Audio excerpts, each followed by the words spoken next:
Hello world and welcome to another episode of Dave Trippin'. Just Dave this time, not traveling around, but there'll be another video up shortly today even following this where I get like a really cool out there tour of a Meiji shrine that I had done with a traditional Japanese wedding. The question I'm answering today comes from an email, so let's jump right in. I'm not sure what I'm going to call the video, but it will arise from kind of the elements that I find in this email. So the email reads, "Hi Dave, this is going to be a random question and I sure could use some advice. As I'm sure you have heard, a history degree is in the category of useless degrees." That's my degree, and it's true, he's right, that's the category. "Yet you have a job that you sure seem to enjoy, so obviously it's not useless. Now I am 22 years old. I took a year off after high school and went back to school to do psychology. I found it quite easy, but into my second year of college I ended up dropping out due to the fact I had too much on my plate at the time. I'm now looking at going back to school as an English major, which I feel might suit me better, but I am being so discouraged by people on YouTube / the internet, I would just say general public, other voices around you. I realize if I were to do this I would be around 26 years old, and I feel that is much too old to be living at your mother's house. I'm not sure if you get many emails like this, but I sure could use some advice, seeing as how you majored in history. I also have a dream of teaching abroad, by the way." Okay, so there you go. So we'll kind of like go from the end back. We'll do it that way. So if you have an interest and your dream, like you just said, is to teach abroad, you need a degree. So you could follow a general direction through your life currently where you need a degree. You know that much. Yeah, maybe you got out the end of psychology. Maybe you get out the end of English and you realize, wow, that's maybe not exactly what I'll now do in the future, but you are equipped to follow that dream that you currently have, which is to teach abroad. So you can kill that bird. Now, the other thing that I would jump into immediately following that is how you talk about there's so much negative opinions and just thoughts concerning you maybe finishing off that degree a little bit late. It's a bit late for you to be living at home. You really do need to go through life doing away with those voices. You will free yourself hugely when you stop. I mean, this is song as old as time. You got to stop thinking about what it is that other people think is appropriate for you to approach your life. Now, I'm not saying that you should ignore people that matter. You know, like you said, you got people that you might live with, like you may live at home. Maybe they want you to approach things in a different way. Maybe they want you to do student loans and stuff. But you really need to get more choosy about who it is that you value the opinion of, because that's just beyond like what you get educated in school. That's life education right there, because everybody's going to have their 2 cents, their bullshit that they want to pile on top of you, mostly out of fear, mostly out of their own failures. No one has succeeded in a dream where it hasn't been a mountain of bullshit thrown at them during the whole course of it, saying that their value system is weak, that the way that they want to do it isn't the right way to go about it. I'm not saying turn yourself off to, you know, somebody who you think is wise, somebody who you value the opinion of, but you've really got to go your own way, as the song suggests. You do, and you'll start to, I think, have a greater degree of success in anything that you do, and you'll start to realize after a while, like I've just said, that most of those opinions that people have come from a place that isn't constructive. It's not actually that person thinking, you know, when I woke up today, I genuinely feel I need to warn people about this route. It's more that they've had really negative experiences, and like life can do, it beats them down, and then it would almost frustrate them more to see somebody succeed in something that they weren't capable of. I was reading the the biography of Lincoln. Really, it's like, yeah, one of the like really good biographies on Lincoln. It's something that immediately struck me when I read that book. This is a man who's at this point in history just basically accepted as one of the most incredible human beings ever to have walked the planet. And when he was alive and he was delivering speeches and he was struggling through the trials and tribulations of his life, somebody now we would say without question is brilliant. He never got a free moment in his life where there wasn't some opposing opinion telling the man that his speeches were horrible, that he'd never succeed, that he was basically without value. That's pretty high up on the mountain, right? We're talking about Abraham Lincoln. He was like one of the greatest presidents in the world.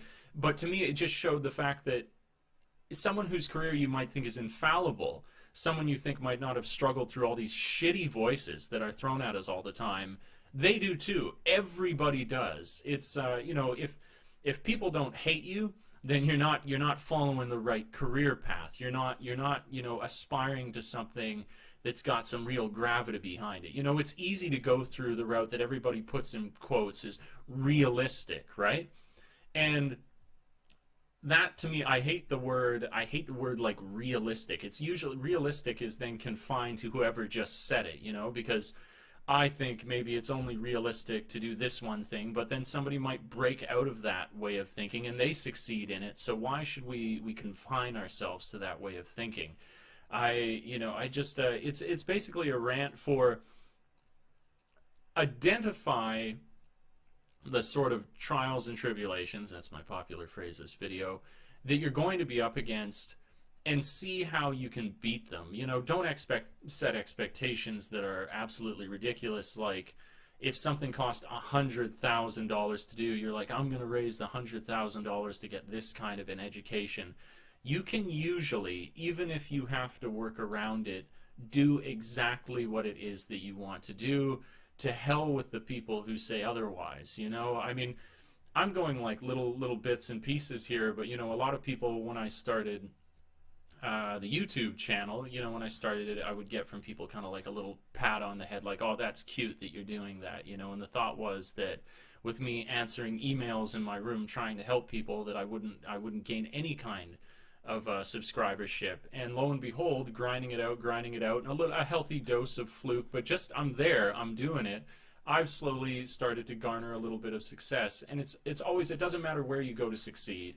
It will always be in the face of people who say that you can't and that it's not worth doing. You just need to get used to that pushback and get over it and find your way into doing what it is that you want to do. And that kind of leads me to my next point, which is, you are not meant to know, life is too complicated to know what exact step will lead to the next step, but my advice then in that case is to do things while being able to support yourself, which keeps you inspired, and then those lead to the next thing. And you may not even see where they come from. You could do, what is it, I've done...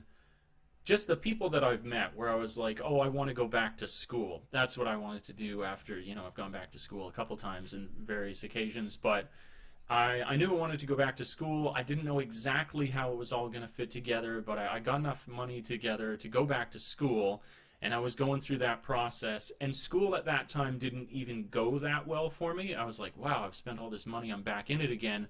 But to send myself back to school, I needed to get a new job. And in that new job that I took, I met someone who, like myself, was a really passionate reader, and he suggested to me, why don't you start writing? Why have you never written fiction before? And I was like, oh, it didn't seem realistic to me to do that. And he was like, well, what's realistic? I mean, who cares if you even have to self-publish or something? At least you'll be following that creative path, and you're supporting yourself through whatever else, so why wouldn't you do that thing that you're passionate about? So my point with this little story is that on your way to the thing that you are currently passionate about, but you don't absolutely know is the answer to everything, you're going to meet other like-minded people who, like good friends and inspiring individuals who can kind of feel that that's the way that you've aligned yourself. Whether you can see the light at the end of the tunnel, you at least know the direction down the tunnel where the light might be, and that's going to link you up with people who will provide that further inspiration to lead you through your life. It works well for the fact that maybe there's books that say you can plan for success, but life has more twists and turns, so more important to that is staying inspired through it, and then staying inspired will lead you to the next thing. It's like you said, you'd be afraid of getting out of university at you know, what was it, when you were like 26? That's basically the time I got out of it now. And there's a world of criticism that could come my direction now that I'm 30 years old and I'm teaching English in Japan, which is usually or popularly known as something that people would do at a university. But I've had my other passions that I'm doing alongside that. I've got my YouTube channel. I'm trying to help people. I have, and I'm going to have it up by donation soon. I hope people generally enjoy reading it. But I just finished my first novella that I'm going to try and, you know, release by donation through Barnes and Noble, whatever, but I'll put the links to have access if people want to read my reading here. You know, merciless plug for my own writing here into the video. But you just follow passion while supporting yourself. I'm not saying be a dirty hippie, and I keep on to hammer that home during the course of this video. It's not like you get to follow these passions and not be accountable. I'm saying that you can follow them and still be accountable, and provided you are living passionately, even if that one direction didn't give you the answer, aligning yourself with your passions, disregarding all these negative voices around you, are going to keep your head above water, are going to prevent you from becoming one of these people where that's what their contribution to life ends up being, is this negative voice that tries to push down everybody else. You'll become one of these other voices that tries to lift people up. And who cares if you become a multimillionaire?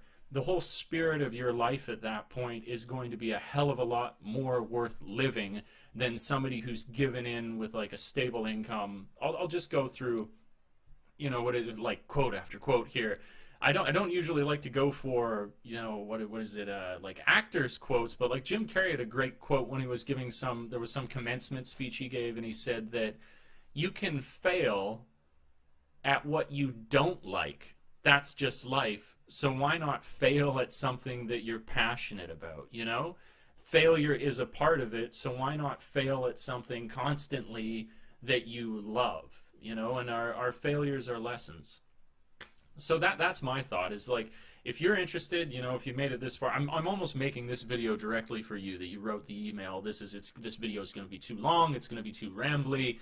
This is not a high view video, but I don't care. It was to make the point about the way in which you should live your life. If you are passionate about English, the very worst that you get out of it is a degree. So what, you're a little bit older. There's people going back to school in their 30s. There's people like me who haven't found a direct job path in their life, but I'm happy and I continue to strive forward. If you're passionate, do it while still being accountable. You know, pay for it yourself. If you get loans, pay off the loans yourself. If you're passionate, do it.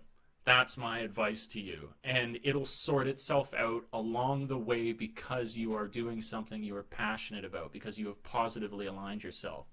For those people who are discouraging, for all these other voices, fuck them. Fuck them. Who cares what they have to say? And don't ever think that they're going to go away. Like I said, whether you're Abraham Lincoln or you're somebody trying to start out as an author, those voices are there, and they add to your story that your success, should you ever reach it, you did in the face of that opposition. It's a far more impressive thing to have suffered through 10 years of being relatively unknown to eventually reach success than to be somebody who just, boom, like, you know, light turned on, they did it the first chance they had and they were successful. Those people are always going to be there. Who cares if they are, and they're not going anywhere, and you could never appease them. You could never choose a path that somebody's going to say, oh, well, that's stupid, or that's hopeless, or that's whatever. I think if you want to go back to school, I say you do it. And maybe I'm giving you the easy advice. Maybe that's what everybody else would say. But worst case scenario, at the end of that, you would be able to pay off your student loans with a little time spent out here. You're still under 30 years old, finishing that off. You have a little, you know, when you go back to school and you are of a little bit older age, you'll probably, you know, excel a bit more because you treat it that much more seriously. So I think I've captured the essence of what I wanted to say. I could have probably said it in much less, but I took the long route around. Sometimes the long route is the short one. So if you enjoy rambling videos like this, where I generally talk about life and our move through it, our movements through it, please do like, subscribe, and share. If you hate these videos, please just click on the other videos that I have on the channel, because there's other options, and I'll be getting another one up today. But I really do hope this helps. And you know, sometimes That's all we need, is a little bit of encouragement to realize that there aren't only one type of voice out there, these negative voices. That's the thing as well. I'll finish on, that's a note I keep saying I'll finish. It's no surprise that loud negative people are most noticeable, because it's not really often that we have people who are positive and like good people who are really in your face. It's not the nature of good to be that kind of person. So it is worth reaching out. I'm glad that you did. And do it, man. Go back. Maybe you meet somebody like I did randomly in my job who then does inspire you exactly in the path that you're like, now I suddenly know. Maybe you don't go on. But because you went down, and because you had a belief, and because you didn't live your life in fear, you're going to be better off. Absolutely. Like, subscribe, share. Make my channel huge. Thanks for tripping with Dave. Ciao for now. Peace.